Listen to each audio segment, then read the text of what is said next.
Jennifer Kennedy, and I'm a freedom lawyer. I've been a health freedom activist since 2016 and an advocate against all COVID mandates, COVID vaccination mandates, since before these shots were even rolled out. We've been here before on this sidewalk, haven't we? We've watched as Granada Hills Charter has intentionally crushed students and denied their religious freedom. In 2022, Granada Hills Charter made history for being the first school in the nation to segregate students, not by their skin color, but by their COVID vaccination status.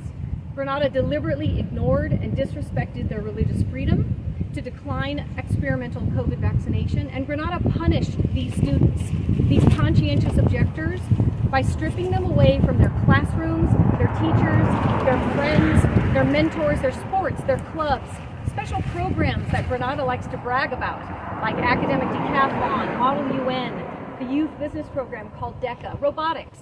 They took them out of everything. And after all of that, in this second semester of 2022, Granada made history once again by denying those children, the seniors, their one and only high school graduation ceremony. The devastation inflicted on these children under this COVID vaccination mandate has been devastating and will reverberate through their lives. Today, those same students are making history. On their behalf, my colleague and I, Arthur Kim, have filed a lawsuit on behalf of these students for religious discrimination against Granada Hills Charter for its COVID vaccination mandate that excluded a religious exemption. These students will be making history.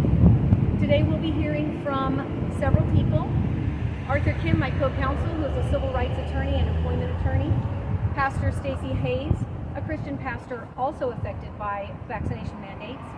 David Gukasian, one of our seniors, who was pulled out of AP classes as he applied to college and denied his high school graduation. And also our lead expert, our medical expert, Dr. Robert Malone, the original inventor of the mRNA tech underlying all the COVID vaccination platforms and the holder of 9 patents, who is eminently qualified to talk about these vaccine products and children and their effect on children.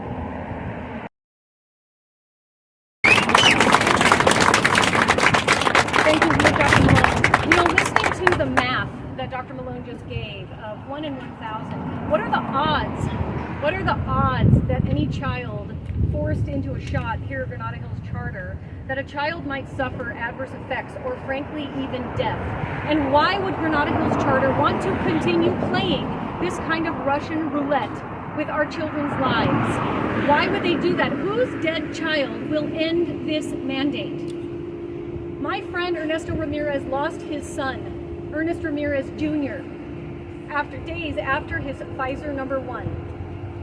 His only child collapsed on the basketball court playing with his friends, and his death was confirmed to be vaccine-caused myocarditis. That father is left grieving the rest of his life without his only child to go forward with. He has become an outspoken advocate against mandates, but his heart is always going to have the hole created by the needless loss of his son. This is what Granada Hills Charter parents were looking at in 2022 and 2021 when they rightfully declined COVID vaccination for their children who cannot consent to COVID vax in this state. And right now, this is what is staring in the faces of the TK8 parents, because you realize Granada's mandate affects children 12 and older. 12-year-olds are young, and those are the kids at the TK8 campus, and they are looking at being excluded from school as soon as they turn 12 if they do not submit to this shot.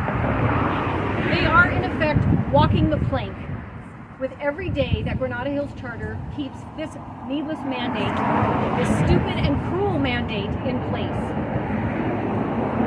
We're here today not only to support our plaintiffs in this lawsuit for the damage done in the past, we're here to encourage and urge and demand that the governing board of Granada Hills Charter immediately rescind their COVID vaccination mandate, to protect the current students who are suffering under it, to protect the prospective students who wish to enroll in this school without the threat to their health, and to the students coming up in the younger grades who wish to continue at the school and go on to middle school and high school without having their education held hostage to an experimental shot that Dr. Malone has clearly explained and has documented risks of myocarditis, reproductive harm, and death.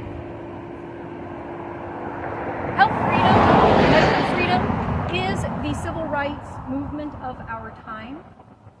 I'm thankful to everyone who is listening and who supports all of these efforts to stop these mandates.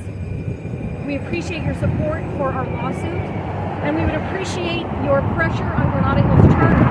And today, as a community, I'm telling you, we're publicly going to place on the next agenda item of the Governing Board of Granada Hills Charter an agenda item to rescind immediately this COVID vaccination mandate, so that we don't find ourselves in January of 2023 in the same place we were in January of 2022.